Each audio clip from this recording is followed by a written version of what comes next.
மோடி ஒரு வித்தை வச்சிருக்காரு. பல வித்தை இருக்கு. அதுல முக்கியமான வித்தை என்ன தெரியுமா? நீங்க பெரிய ஊழல்வாதி கேடியா இருந்தா கூட கட்சியில சேர்ந்த உடனே புனிதர்களாயிருவீங்க. யார் பிஜேபிக்கு சால்ரா போடுறாங்களோ, யார் பிஜேபியினுடைய கட்டுப்பாட்டுக்குள்ள இருக்க சம்மதிக்கிறார்களோ அவர்களுக்கு எல்லாம் கிடைக்குது. அவங்க மேல இருக்கிற வழக்கெல்லாம் தூக்கி போடுறாங்க. உடைச்சிட்டு வந்த கட்சியவே அவங்க கையில ஒப்படைக்கிறாங்க. கொஞ்சம் கூட கூச்சலாச்சம் இல்லாம தேர்தல் ஆணையம்ன்ற ஒரு தனி நிறுவனம் இன்னைக்கு மோடியினுடைய கால் செருப்புக்குள்ள கிடக்குங்க. மோடி செருப்பா இருக்கு.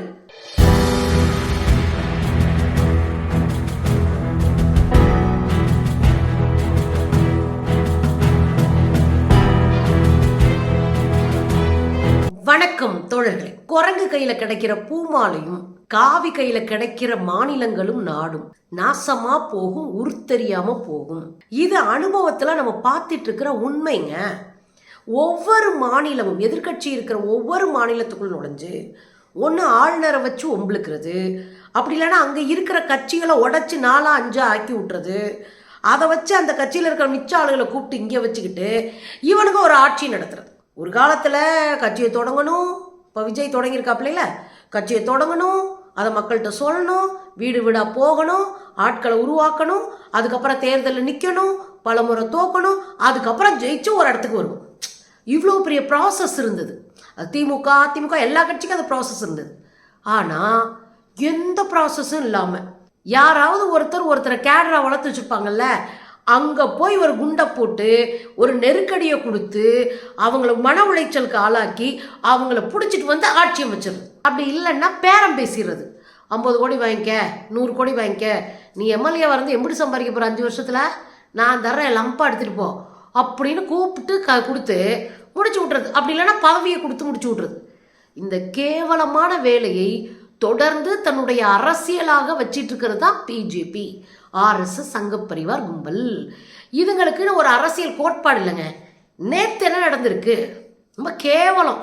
நேற்று என்ன நடந்திருக்கு உங்களுக்கு தெரியும். தேசியவாத காங்கிரஸ் அந்த கட்சியை 2 உடைச்சானுங்க. ஒன்று சரத்பவார் அணி, இன்னொன்று அவருடைய அண்ணன் மகனா இருக்கிற அஜித் பவார் அணி. தேர்தல் ஆணையம் என்ன சொல்லியிருக்கு? கட்சியை வளர்த்தவன், கட்சியை காப்பாற்றினவனுங்க, கட்சிக்காக உயிரை விட்டவனுங்க, தெருவா அலைஞ்சவங்க அந்த பக்கம் இருக்கட்டும். உடச்சிக்கிட்டு பிஜேபி பக்கம் போறாங்கல்ல, அவங்களுக்கு தேர்தல் ஆணையம் தொடர்ந்து என்ன சொல்லிட்டு வருது? கட்சி உங்க தான், இனிமேல் தேசியவாத காங்கிரஸ் கட்சின்ற பேர் உங்க கட்சி தான். அப்புறம் அந்த சின்னம், அந்த கொடி வச்சது போனது எல்லாமே உங்களுக்கு தான், அச்சை என்ஜாய் பண்ணுங்க அப்படின்னு நேற்று கொடுத்துருக்குங்க.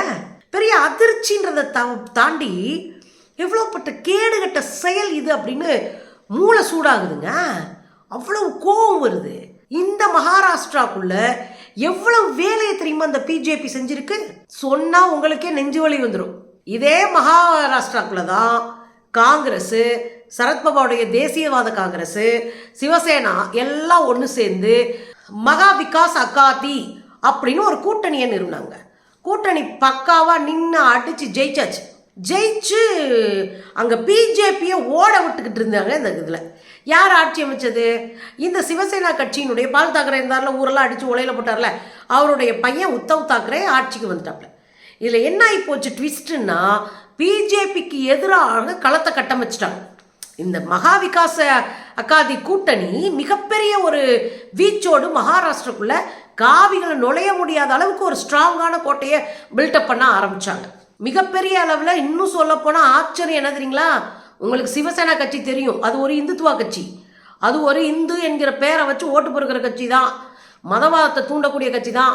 மராட்டியர்களா பிற மாநிலத்தவர்களா அப்படின்னு இனவாதத்தை தூண்டி நம்ம சீமான் மாதிரி இல உழுத்து விட்ட கட்சி தான். அந்த கட்சி என்ன ஆச்சு தெரியுங்களா? ஒரு கட்டத்தில் சாதி பேரில் இருக்கிற தெருக்கெல்லாம் தூக்குங்க, சாதி பேரில் குடியிருப்புகள் இருக்கக்கூடாது அப்படி இப்படின்னு சொல்ல ஆரம்பிச்ச பிறகு காவிகள் கதற ஆரம்பிச்சிட்டான். சாதி இருக்கிறனால தான் நம்மளே இருக்கோம், இவங்க என்னடா சாதி பேரத்துக்கும் சொல்லிட்டு இருக்கானுங்க அப்படின்னு ஒரு ட்விஸ்ட் வச்சாங்க பாருங்க. அதை ஒட்டி தான் ஏக்நாத் ஷிண்டே, உங்களுக்கு நல்லா இருக்கா, ஒரு துரோகியோடைய பேர். நம்ம ஊரில் எட்டப்பென்றோம்னா அது மாதிரி அங்கே ஏக்நாத் ஷிண்டே.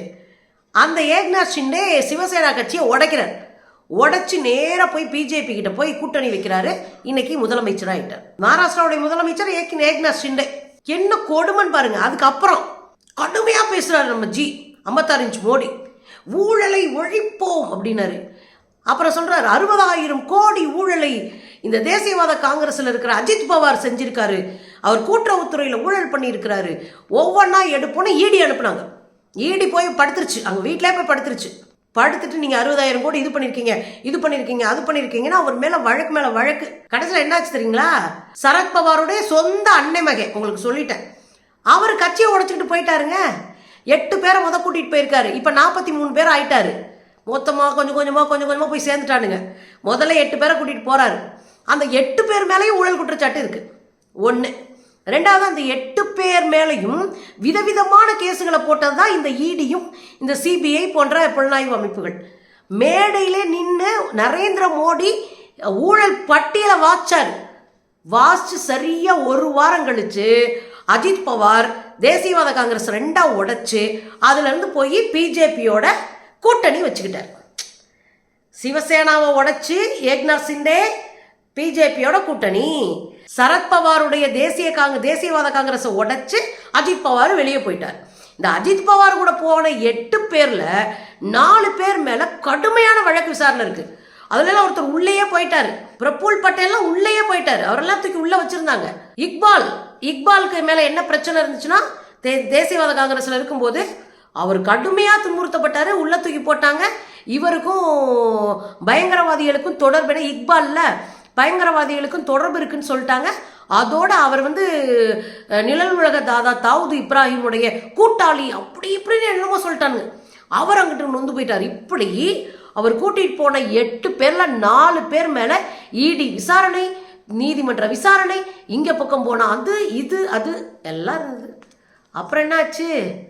சரத்பவார் கட்சியை உடைச்சு இந்த பக்கம் அஜித் பவார் கூட்டிட்டு போனோடனே அவனுங்களாம் மகாத்மாவாயிட்டாங்க.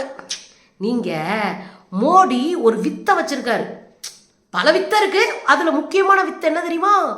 நீங்க பெரிய ஊழல்வாதி கேடியா இருந்தா கூட கட்சியில சேர்ந்த உடனே புனிதர்களாயிருவீங்க. தமிழ்நாட்டில் ஆருத்ரா கோல்டில் மக்களை 2500 கோடி ஏமாத்தினவன் இங்கே அண்ணாமலையை கட்டி பிடிச்சி போட்டோ எடுத்தோடனே புனிதமாயிடுறாங்க. என்கவுண்டர் லிஸ்ட்டில் இருக்கிற அளவுக்கு கொலையும் கொள்ளையும் அடித்தவர் கல்வெட்டு ரவி பிஜேபியில் சேர்ந்தோடனே புனிதராகிறாரு பாருங்க. ஊரில் இருக்கிற எல்லா ரவுடித்தனத்தையும் பண்ண எழிலரசி அக்கா பிஜேபியில் சேர்ந்தோடனே புனிதராகிறாங்க பாருங்க. இதே மாதிரி தான் அங்கே சிவசேனா கட்சிக்காரன் போய் சேர்றோம், புனிதமாயிட்டோம். இங்கே அஜித் பவார் கூட போய் சேர்ந்த 8 பேரும் ஊழலில் பிரச்சனையாக இருக்கிறவங்க போய் சேர்ந்தோடனே அப்படியே புனிதமாயிட்டாங்க. அப்படியே புனிதமாகி அந்த கேஸெல்லாம் இப்போ இல்லை, கேஸெல்லாம் எடுத்தாச்சு.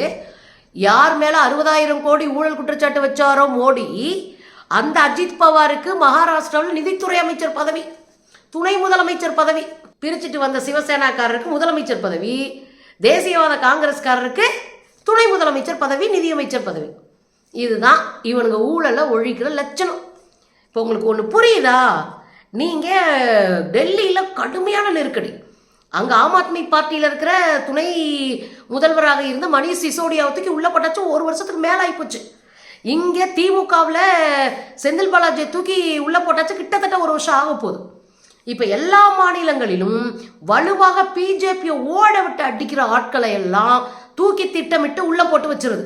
நீதிமன்றங்களை தன் கைக்குள்ள வச்சுக்கிட்டு இவங்களுக்கு எல்லாம் ஜாமீன் கிடைக்காம பார்த்துக்கிறது. உச்ச நீதிமன்றம் வழக்கம் போல வேடிக்கை பார்க்குது. இதே விஷயத்துல நீங்க பாத்தீங்கன்னா சிவசேனா கட்சியை உடைச்சிட்டு போன ஏக்நாத் ஷிண்டே இருக்காப்லையா, அவர் தேர்தல் ஆணையத்துக்கு போறாரு. நாங்க தான் ஒரிஜினலான சிவசேனா, எங்களுக்கு தான் கட்சி பேரு சின்னம் எல்லாம் கிடைக்கணும். போனோடனே ஓகே, நீங்க தான் எங்கூட வந்துட்டீங்கல்ல, உங்களுக்கு தான் எல்லாம் அப்படின்னு தூக்கி போட்டாங்க. இப்ப சிவசேனா கட்சி ஒண்ட வந்த பிடாரி ஊர் பிடாரியை விரட்டின கதையா, கட்சிக்குள்ள மெம்பரா சேர்ந்தவன் கட்சியவே அபியூஸ் பண்ணிட்டு போயிட்டான் ஏக்நாத் ஷிண்டே. அவருக்கு கட்சியை கொடுத்தாச்சு, அவருக்கு கட்சி பேரை கொடுத்தாச்சு, கொடி சின்னம் அது இது எல்லாத்தையும் கொடுத்தாச்சு. இப்போ சிவசேனாவுடைய உத்தவ் தாக்கரே எனக்கு நானும் உட்காந்து வேடிக்கை பார்க்க நிலைமையில் ஆயிட்டாரு. அப்படியே இந்தண்ட வாங்க தேசியவாத காங்கிரஸ் நேற்று நேரம் பிரிச்சுட்டு போனார்லே அஜித் பவார், அவருக்கு தான் நேத்து தேர்தல் ஆணையம் கூப்பிட்டு இந்தாங்க இதுதான் உங்க கட்சி, உங்ககிட்ட தான் 43 எம்எல்ஏக்கள் இருக்காங்க, அதனால கட்சி உங்களுடைய தான் இந்தாங்க அப்படின்னு கையில் கொடுத்துட்டாங்க. கட்சியை கொடுத்தாச்சு, கட்சி பேரை கொடுத்தாச்சு, கட்சி சின்னத்தை கொடுத்தாச்சு, எல்லாத்தையும் கொடுத்தாச்சு. கொடுத்துட்டு என்ன சொல்லுது தேர்தல் ஆணையம், நீங்க ஒழுங்கா கட்சியை நடத்தல, கட்சியை ஒரு தனியார் நிறுவனம் மாதிரி நடத்துனீங்க, தேர்தல் நடத்தல, அது நடத்தல, இது நடத்தல, எல்லாம் ஏற்கனவே இப்படி பிரிஞ்சு போன உடனே இவர் என்ன பண்ணாரு? சரத்பவார் தேர்தல் ஆணையத்திட்ட புகார் கொடுக்குறாரு, உச்ச நீதிமன்றம் போய் வழக்கு போடுறாரு. எதுவுமே செல்லுபடியாகலைங்க. எதுவுமே செல்லுபடியா. 10 முறை விசாரிச்சிருச்சு தேர்தல் ஆணையம். விசாரிச்சுட்டு இவர் கையில கொடுக்கறதுக்கு எதுக்கு 10 முறை? அப்ப ஒரு விஷயத்தை புரிஞ்சுக்கணும். யார் பிஜேபிக்கு சால்ரா போடுறாங்களோ, யார் பிஜேபியினுடைய கட்டுப்பாட்டுக்குள்ள இருக்க சம்மதிக்கிறார்களோ அவர்களுக்கு எல்லாம் கிடைக்குது. அவங்க மேல இருக்கிற வழக்கெல்லாம் தூக்கி போடுறாங்க, உடைச்சிட்டு வந்த கட்சியவே அவங்க கையில ஒப்படைக்கிறாங்க. புரியுதுங்களா? அதுதான் இந்த தமிழ்நாட்டில் அதிமுக உடைச்சானுங்க. அதுல என்ன அப்படின்னா, ஓபிஎஸ் அவங்களுக்கு நெருக்கமா இருக்காத நினைக்கிறாங்க. இபிஎஸ் தமிழ்நாட்டுக்குள்ள இவங்களோட இருந்தால் ஓட்டு வராதுன்னு கண்டுபிடிச்சு தூக்கி போட்டுட்டாரு. ஏன்னா அது தமிழ்நாடு. இதுவே வட இந்தியா இருந்தால் வேற மாதிரி ஆகி போயிருக்கும். செந்தில் பாலாஜி கூட இடி மேல ஒரு குற்றச்சாட்டை நீதிமன்றத்தில் வச்சாரு. என்னை கட்சி மாற சொல்லி இந்த இடி அதிகாரிகள் என்னை துன்புறுத்தினாங்க, என்னை கட்சி மாற சொன்னாங்க, நான் மாட்டேன்ட்டேன். அதே தான் மணிஷ் சிசோடியா ஆம் ஆத்மி பார்ட்டி என்னை கட்சி மாற சொன்னாங்க, நான் கழுத்தறுத்தால அறுத்து செத்துவிட ஒழிய உங்கள் கட்சி மாற மாட்டேன்னு சொல்லிட்டேன் அப்படின்னு. இது மாதிரி இந்தியா முழுக்க இருக்கிற எதிர்கட்சி ஆளக்கூடிய மாநிலங்களில் ஃபுல்லாக இந்த வேலையை பார்த்து வச்சிருக்கு இந்த கும்பல். அப்போ ஒன்று புரிஞ்சுக்கணுங்க. அப்போ எவ்வளவு தெனாவட்டா அரசியல் சாசன சட்டத்தை ஒரு மண்ணா கூட மதிக்காம, அறம் நேர்மை நீதி இதெல்லாம் யோசனை கூட பண்ணாம கட்சியை உடைக்கிறது, அவங்களுக்கு பதவி கொடுக்கறது, ஊழல் எம்புட்டு பண்ணவனா இருந்தாலும் எங்க கூட சேர்ந்தா அவன் நிரபராதி அப்படின்றது, ஊழலே பண்ணலன்னா கூட சிக்கனா செதைச்சு விட்டுறேன்னு பொய் கேஸ் போட்டு உள்ள தள்ளுறது, இவ்வளவு அராஜகத்தை இந்த கும்பல் பண்ணிட்டு இருக்கு. எனக்கு என்னங்க, அடுத்து நான் தான் ஜெயிப்பேன், ஜெயிச்சா தேர்தல் கிடையாது, இது இந்து நாடு, நான் அறிவிப்பேன். இனிமேல் இங்க இருக்கிறவெல்லாம் இந்து, அவன் கும்புறது எல்லா சாமியும் இந்து சாமி தான் கும்பிடணும் அப்படின்னு எதை வேணாலும் சொல்றதுக்கான வாய்ப்பு இருக்கு. எதை வேணாலும் சொல்றதுக்கு வாய்ப்பு இருக்கு. கொஞ்சம் கூட கூச்சலாச்சம் இல்லாம தேர்தல் ஆணையம்ன்ற ஒரு தனி நிறுவனம் இன்னைக்கு மோடியினுடைய கால் செருப்புக்குள்ள கிடக்குங்க. மோடி செருப்பா இருக்கு தேர்தல் ஆணையம். எவ்வளோ பெரியது! இந்த ஸ்டேஷன்லாம் ஒருத்தர் உட்காந்துக்கிட்டு காங்கிரஸை நடுங்க வச்சுட்டு இருந்தாருங்க. தமிழ்நாட்டுக்காரரு தேர்தல் ஆணையத்தினுடைய தலைவராக இருக்கும்போது பயங்கரமாக ஆளுகிற கட்சியை நடுங்க வச்சுட்டு இருந்தாரு. ஆனால் இன்னைக்கு பாருங்க, மொத்தமாக போய் சங்கமமாகி உட்காந்துருக்கு. ரொம்ப கவனமாக நம்ம இருக்க வேண்டியது இருக்கு. எல்லா கட்சியிலையும் ஒட்டச்சு ஒன்றுலமாக்கி தென்னிந்தியா தான் அரசியலாகவும் கருத்தியலாகவும் பண்பாட்டு ரீதியிலும் களத்தில் நின்று எதுக்குற ஒரே கூட்டமாக இருக்கு. வடக்க அம்பேத்கர் இயக்கங்கள் பெரிய அளவில் போராடிட்டு இருக்கிறாங்க. மக்கள் இப்ப வீறு கொண்டு விழித்து எழ ஆரம்பிச்சிருக்காங்க. ஆனா சந்தர்ப்பவாத அரசியல்வாதிகள் கட்சியை உடைப்பதும் கரையை போக்குவதும் பிஜேபியோட ஐக்கியமாவதுன்னு கேவலமா நின்றுருக்காங்க. இதுல கூடுதலா என்ன தகவல் தெரியுங்களா? யாரு? சரத்பவார் தான் இந்த கட்சியவே கட்டு அமைச்சு கட்சியை காப்பாத்தி இவ்வளவு தூரம் கொண்டு வந்தது. அவரை நாளைக்கு தேர்தல் ஆணையம் கூப்பிட்டுருக்கு. உங்களுக்கு என்ன கட்சி, என்ன சின்னம் வேணும், என்ன பேரில் கட்சி வேணும், உங்கள் கூட இருக்கிறவங்களுக்கெல்லாம் என்ன பேரில் கட்சி அமைச்சுக்க போகிறீங்கன்னு நாளைக்கு 3 மணிக்குள்ளே வந்து சொல்லுங்கன்னு தேர்தல் ஆணையம் சொல்லியிருக்கு. இது எப்படின்னு பார்த்தீங்களா? நான் ஒரு வீடு கட்டியிருப்பேன், நான் கஷ்டப்பட்டு அந்த வீடை கட்டியிருப்பேன், லோனு போட்டு ஒரு வீடை கட்டியிருப்பேன்.